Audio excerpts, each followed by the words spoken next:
కారణాలు మనం పరిశీలన చేస్తే ఎస్ఐ జాయింట్ పెయిన్ అనేది వయసు రీత్యా ఒకటి అధిక బరువుతోటి వస్తుంది, ట్రామా ఏదైనా దెబ్బ తాకడం కానీ అట్లా జాయింట్లో వల్ల వస్తూ ఉంటుంది.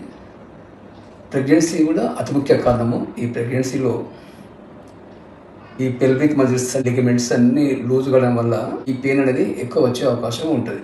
తర్వాత డెలివరీ తర్వాత కూడా నార్మల్ పొజిషన్గా రాకుండా ఇవి అలానే ఉండిపోతాయి. దాని ద్వారా ఈ ఎస్ఐ జాయింట్ పెయిన్ ఎక్కువ వచ్చే అవకాశం ఉంటుంది. కొన్ని ఇన్ఫ్లమేటరీ కండిషన్స్ అవి ఏంటంటే యాంక్లోజల్ స్పాండలైటిస్, ఇది అతి ముఖ్య కారణంగా చెప్పుకోవచ్చు. సోరియాటిక్ ఆర్థరైటిస్ ఒకటి, రియాక్టివ్ ఆర్థరైటిస్. ముఖ్యంగా ఇది యూరినరీ ట్రాక్ట్ ఇన్ఫెక్షన్ వల్ల వచ్చే అవకాశం ఉంటుంది. దాని ద్వారా ఈ ఎస్ఐ జాయింట్ కూడా ఎఫెక్ట్ అనేది అవుతూ ఉంటుంది. కొన్ని ఇన్ఫ్లమేటరీ డిసీజెస్ ఆఫ్ బవల్, అందులో క్రాన్స్ డిసీజ్ ఒకటి, అల్సరేటివ్ కొలైటిస్ వల్ల కూడా ఈ జాయింట్ పెయిన్ అనేది ఎక్కువ వస్తుంది.